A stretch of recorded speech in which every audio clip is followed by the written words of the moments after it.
تو رمضان المبارک کے اندر ہمیں موقع ملتا ہے نماز پڑھنے کا، نماز تراویح کا، رات کے قیام کا موقع میسر آتا ہے۔ ایک تو عشاء کے بعد موقع ملا تراویح پڑھنے کا، ایک یہ کہ ہم کو سحری میں اٹھنا ہے، اور تہجد کی وہ خاص فضیلتیں جو عام دنوں میں کئی دفعہ مشکل ہوتی ہیں، وہ اٹھنا تو ہے۔ اگر تھوڑا سا 10 منٹ پہلے اٹھا جائے، وضو کیا جائے، اچھے طریقے سے کچھ نوافل ادا کر لیے جائیں، پھر سحری کے معاملات میں مشغول ہوا جائے۔ نبی پاک صلی اللہ تعالی علیہ وآلہ وسلم ارشاد فرماتے ہیں، یہ ترمذی شریف کی حدیث ہے، حضور علیہ الصلوۃ والسلام نے ارشاد فرمایا کہ رات کا قیام اپنے اوپر لازم کر لو۔ اگرچہ یہ لازم کرنا یہ استحبابی حکم ہے، حضور صلی اللہ تعالی علیہ وسلم نے اسے فرض قرار نہیں دیا، لیکن حضور شوق دلاتے ہیں۔ فرمایا رات کا قیام، رات کا قیام، ساون کی کالی راتوں میں جب بوندا باندی ہوتی ہے، وہ راتوں کو اٹھ اٹھ روتے ہیں جب خلقت ساری سوتی ہے۔ اور حضرت میاں صاحب رحمۃ اللہ علیہ نے فرمایا تھا کہ رات پوے تے بے دردانو نیند پیاری آوے، تے درد مندانو یاد سجن دی ستیاں وی آن جگاوے۔ فرمایا رات کا قیام، حضور سید عالم صلی اللہ تعالی علیہ وسلم فرماتے ہیں رات کا قیام اپنے اوپر لازم کر لو، اس لیے کہ یہ رات کا قیام تم سے پہلے نیک لوگوں کا طریقہ ہے، اور یہ تمہارے لیے قرب خداوندی کا باعث ہے، یہ تمہیں اللہ کے قریب کر دے گا۔ اور حضور صلی اللہ تعالی علیہ وسلم فرمانے لگے یہ رات کا قیام تمہاری برائیوں کو مٹا دے گا اور یہ تمہیں گناہوں سے روک لے گا، گویا رب کریم تمہیں معافی عطا فرمائے گا، یہ تمہارے لیے بخشش کا ذریعہ بن جائے گا۔ یہ برائیوں کو مٹانے والا ہے رات کا قیام، یہ گناہوں سے روکنے والا ہے رات کا قیام۔ تو نماز کی طرف خاص توجہ کریں۔ اسی طرح کا معاملہ تھوڑا سا ہمیں ذوق کے ساتھ قرآن پاک کی تلاوت کے ساتھ اپنے آپ کو وابستہ کرنا چاہیے۔ بہقی شریف میں حدیث ہے، نبی پاک صلی اللہ تعالی علیہ وسلم نے فرمایا میری امت کی سب سے افضل عبادت تلاوت قرآن ہے، سب سے افضل عبادت تلاوت قرآن۔ اور حضور صلی اللہ تعالی علیہ وسلم فرماتے ہیں قیامت کے دن قرآن پڑھنے والے سے کہا جائے گا تو پڑھ، تو جتنی آیتیں پڑھتا جائے گا رب تیرے اتنے درجے بلند کرتا جائے گا۔ تلاوت قرآن کے ساتھ خاص ذوق۔ رمضان شریف کے اندر گھروں کے اندر اگر قرآن پاک کی تلاوت کی جائے، ہم دیکھتے تھے جب دیہاتوں میں ہوتے تھے تو گھر کے اندر بڑا ذوق ہوتا تھا قرآن پاک کی تلاوت کا۔ بہن بھائی ایک دوسرے سے پوچھتے تھے تیرا کون سا سپارہ ہے، تو وہ کہتے تھے میں کیوں بتاؤں، تو بتا تیرا کون سا ہے۔ کیوں؟ اس لیے کہ ایک شوق ہوتا تھا کہ ایک دوسرے سے آگے بڑھنا۔ تو نبی پاک صلی اللہ تعالی علیہ وسلم نے فرمایا دنیا میں قرآن مجید پڑھتا تھا، اس سے قیامت کے دن بھی کہا جائے گا کہ اب تو پڑھنا، تو وہ جتنی آیات پڑھے گا رب اس کے اتنے درجے بلند کرے گا۔ تو رمضان شریف کے اندر خاص ذوق قرآن مجید کی تلاوت کا۔ پھر اسی طرح کا معاملہ استغفار کے ساتھ، نفل پڑھے جائیں، تلاوت کی جائے، اور پھر استغفار کثرت سے پڑھا جائے، استغفار کثرت سے پڑھا جائے۔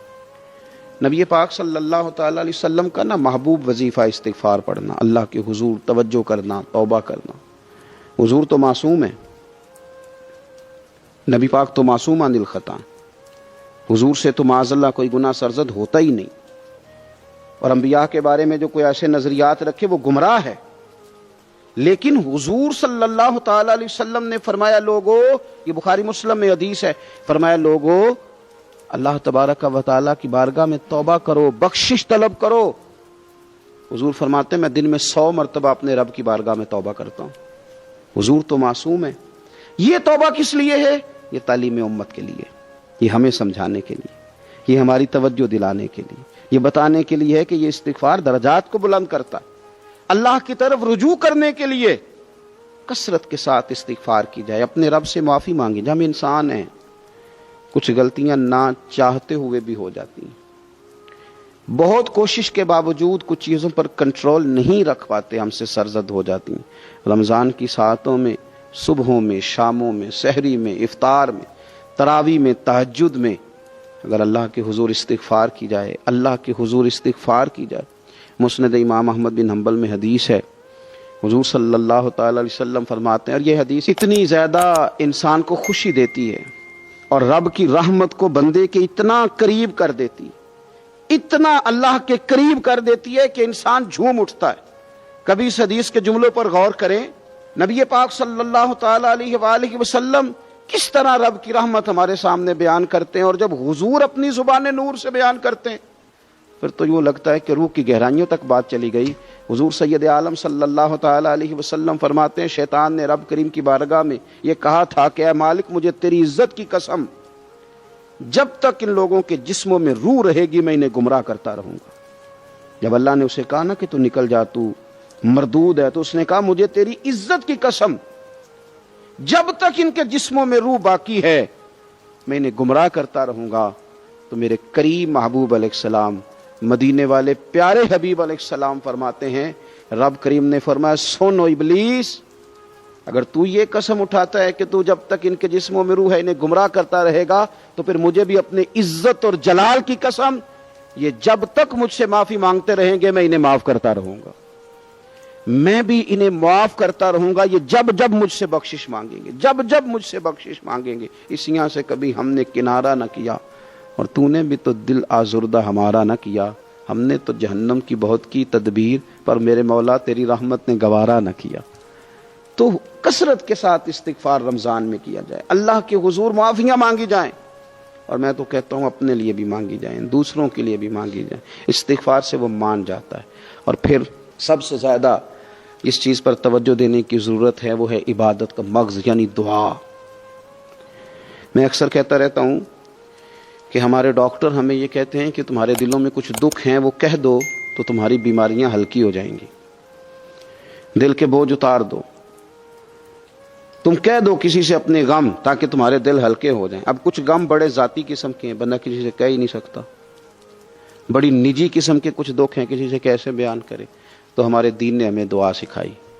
مانا کیا ہے؟ جو کسی سے نہیں کہہ سکتے وہ رب رسول سے کہہ دو تاکہ تمہارا دل بھی ہلکا ہو، تمہاری عزت بھی محفوظ رہے۔ اور تم نے کہا بھی اس طبیب کے سامنے جو سب سے بڑھ کر شفا دینے والا ہے، کہا اس مالک کے سامنے جو سب سے زیادہ خزانے بانٹنے والا ہے۔ ترمذی شریف میں حدیث ہے، حضور نے فرمایا دعا عبادت ہے۔ اسی ترمذی میں حدیث ہے، فرمایا دعا عبادت کا مغز ہے۔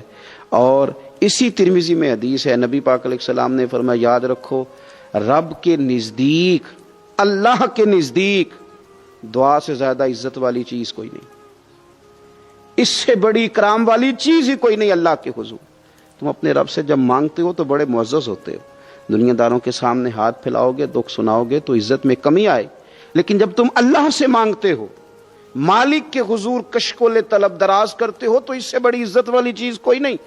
پھر ایک دل میں سوال آتا تھا کہ کتنا کو مانگے، مالک سے کتنا سوال کریں، کس قدر طلب کریں؟ تو بہقی شریف میں حضور نے یہ مسئلہ بھی حل کر دیا۔ اللہ کے پیارے حبیب علیہ السلام نے فرمایا ہر چیز ہی اپنے رب سے مانگ لو، ہر چیز ہی اپنے رب سے طلب کرو، حتیٰ کہ نمک ہی کیوں نہ ہو، وہ بھی مانگنا ہو تو مالک سے ہی مانگو۔ اللہ کے حضور عرض کرو اس کے پیارے محبوب علیہ السلام کے غلاموں، تمہارے ہاتھ وسیلہ جو آ گیا ہے مدینے والے محبوب کا، اس کی بارگاہ سے مانگو، بار بار مانگو، کئی بار مانگو، اور اپنے لیے بھی طلب کرو، دوسروں کے لیے بھی طلب کرو، امت کے لیے طلب کرو، ملک و ملت کے لیے طلب کرو۔ تو رمضان شریف کی پہلی نشست میں ایک تو ہمیں اپنی عبادت کو، اپنے نوافل کو، اپنی نماز کو مضبوط کرنا ہے، کوشش کریں قضا نمازوں پر بھی توجہ دی جائے، یہ بہت بڑا قرض ہے اور یہ ہم ہی ادا کریں گے تو ادا ہوگا۔ اور دوسری بات یہ کہ کثرت کے ساتھ قرآن مجید کی تلاوت کی جائے۔ تیسری بات یہ کہ استغفار کو اپنے اوپر لازم کیا جائے۔ اور چوتھی بات دعائیں مانگی جائیں۔ رمضان کی گھڑیاں بڑی قبولیت والی ہیں، بڑی قبولیت والی ہیں۔ افطار کے وقت جو بندہ مانگتا ہے رب اس کی دعا کو قبول فرماتا ہے۔ ان اوقات میں اللہ سے مانگا جائے اور خوب مانگا جائے۔ امام احمد بن حنبل کی اس حدیث کو بھی ذہن میں رکھیں جو حضرت ابو سعید خدری رضی اللہ تعالیٰ عنہ سے مروی ہے کہ رسول اللہ صلی اللہ تعالیٰ علیہ وسلم نے ارشاد فرمایا کہ شیطان نے کہا تھا کہ اے میرے رب مجھے تیرے عزت اور جلال کی قسم جب تک ان بندوں کے جسموں میں روحیں ہیں میں انہیں گمراہ کرتا رہوں گا۔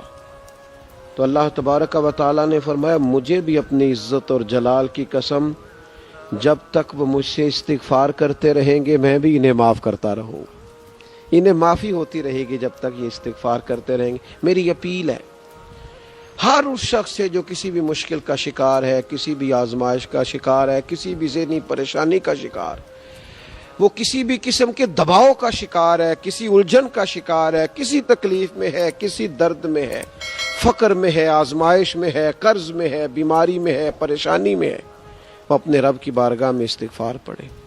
استغفر اللہ ربی من کل ذنب واتوب الیہ کثرت کرے، نہیں تو استغفر اللہ کثرت سے پڑھے. کسی بھی صورت میں اپنے مالک کے حضور استغفار کرتا رہے، کرم ہوتا رہے گا، رحمت ہوتی رہے گی، بخشش ملتی رہے گی، اللہ درگزر فرمائیں گے. حضرت امام حسن سے آ کے وظیفہ پوچھا، اس شخص نے کہا حضور اولاد کوئی نہیں تو وظیفہ بتایا، تو آپ نے فرمایا استغفار پڑھا کر. کیا کر؟ اس نے کہا ٹھیک ہے. تو حضور پھر میں دوبارہ کب آؤں؟ تو امام حسن کہنے لگے بے اولاد ہے نا تو، استغفار کا وظیفہ بتایا نا؟ کہا ہاں. فرمانے لگے اب اس وقت آنا جب اللہ تجھے 10 بیٹے عطا کرے گا. کتنے؟ 2 4 نہیں، 10 ہی کہہ دیے. تو حضرت امیر معاویہ رضی اللہ تعالیٰ دیکھا، کہنے لگے حسن اتنا بڑا دعویٰ. آپ فرمانے لگے میں نے کہہ دیا نا تو اللہ فضل کرے گا. ہاں اللہ خیر کرے گا، خیر ہو جائے گی. وہ شخص کئی سالوں کے بعد آیا، کئی سالوں کے بعد. تو حضرت امیر معاویہ کو بھی ساتھ لایا، کہنے لگا حضور اللہ کے فضل سے اللہ نے 10 بیٹے عطا فرمائے، پورے 10 ہی اللہ نے دیے. تو حضرت امیر معاویہ کہنے لگے جناب بات تو آپ کی سچی ہو گئی، پر مجھے بھی بتائیے وظیفہ کہاں سے لیا؟ فرمانے لگے قرآن پاک سے. سورہ نوح کی 10 11 12 آیت پڑھو. اللہ فرماتے ہیں تم استغفار پڑھو، میں تمہاری بیٹوں سے بھی مدد کروں گا، مالوں سے بھی مدد کروں گا. تو میں نے استغفار بتائی تھی اور قرآن میرے اللہ کا ہے، رب کا وعدہ جھوٹا ہو سکتا؟ فرمایا 10 بیٹے ملنے تھے، میں نے کہہ جو دیا تھا. اور میرے بھائیوں یاد رکھیں استغفار اللہ کی رحمت نازل کر. ایک ہوتا ہے خوف، ایک ہوتی ہے خشیت.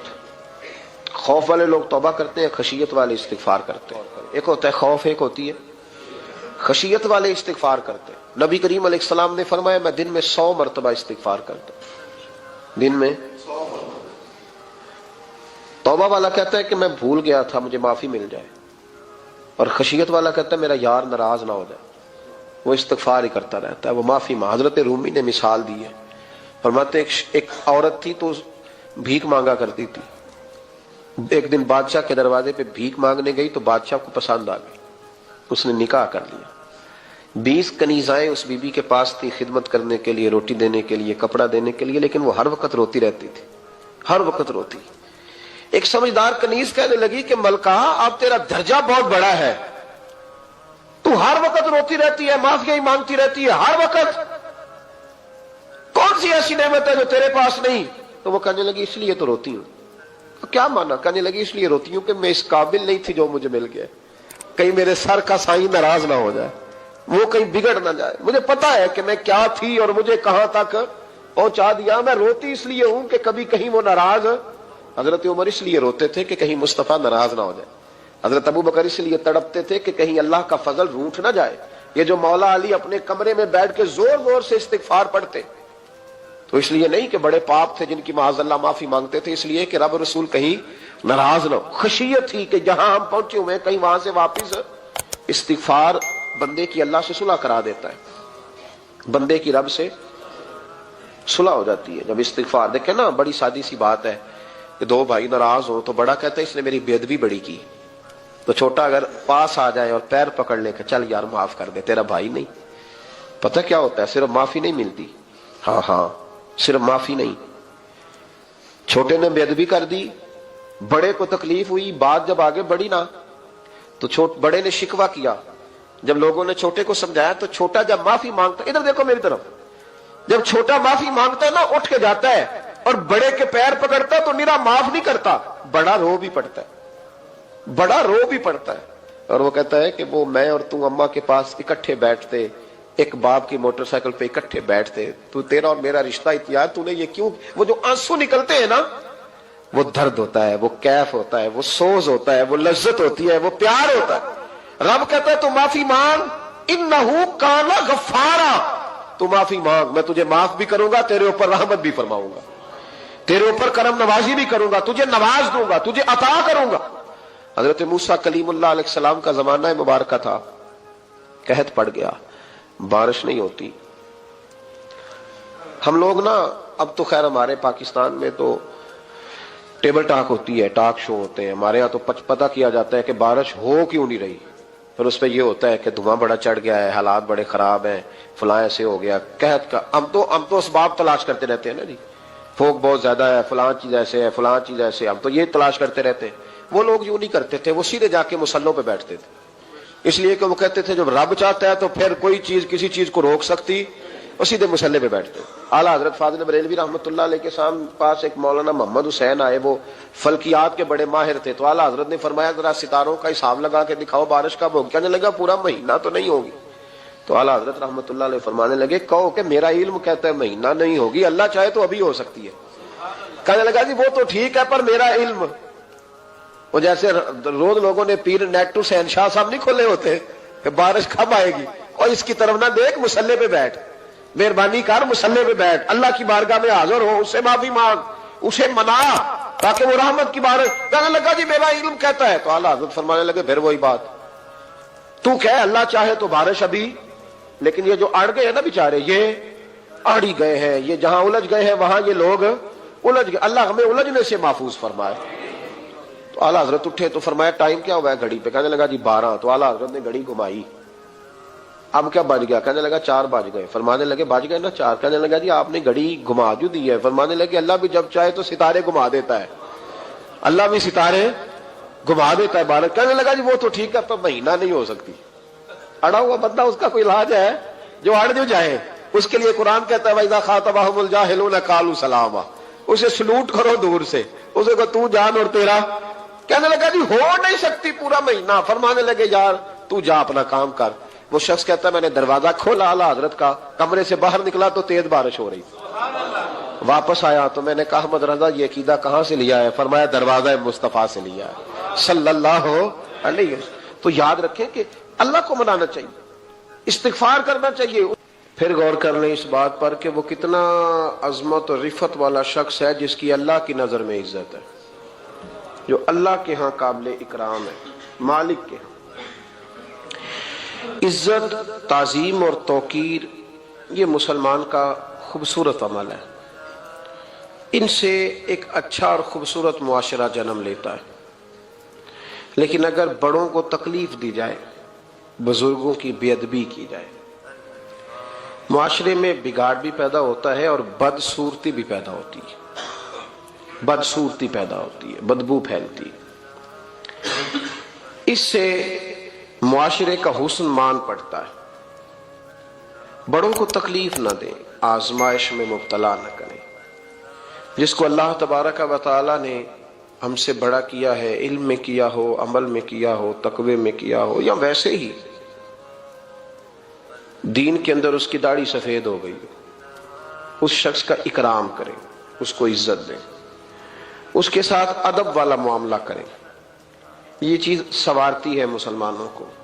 آج کل بے ادبی عام ہو گئی ہے. معاشرے میں زیادہ پاورفل وہ لوگ ہیں جن کی زبانیں زیادہ لمبی ہیں، جو عزتیں زیادہ اتارتے ہیں، لوگ ان سے زیادہ ڈرتے ہیں. اپنے آپ کو ان لوگوں نے بڑا پاورفل سمجھنا شروع کر لیا. بلکہ بدتمیزوں کی ایک اچھی ٹیم تیار کر لی جائے تو انسان بہت بڑا اونچا عہدہ بھی حاصل کر سکتا ہے، معاذ اللہ تعالی. یہ رواج اچھا نہیں، یہ انداز درست نہیں ہے، یہ طریقہ کار، یہ خوبصورت لوگوں کا طریقہ نہیں، یہ حسین معاشروں کا یہ انداز نہیں ہے. یعنی قومی سطح کے لوگ جو دنیا کے اندر کسی ملک کی نمائندگی کریں، وہی اگر ایک پریس کانفرنس اور گھنٹے کے بعد دوسری پریس کانفرنس، فلانے نے کیا وار تو دوسرے نے دیا جواب، تو یہ انداز مہذب قوموں کا نہیں ہوتا، اس سے امیج خراب ہوتا ہے.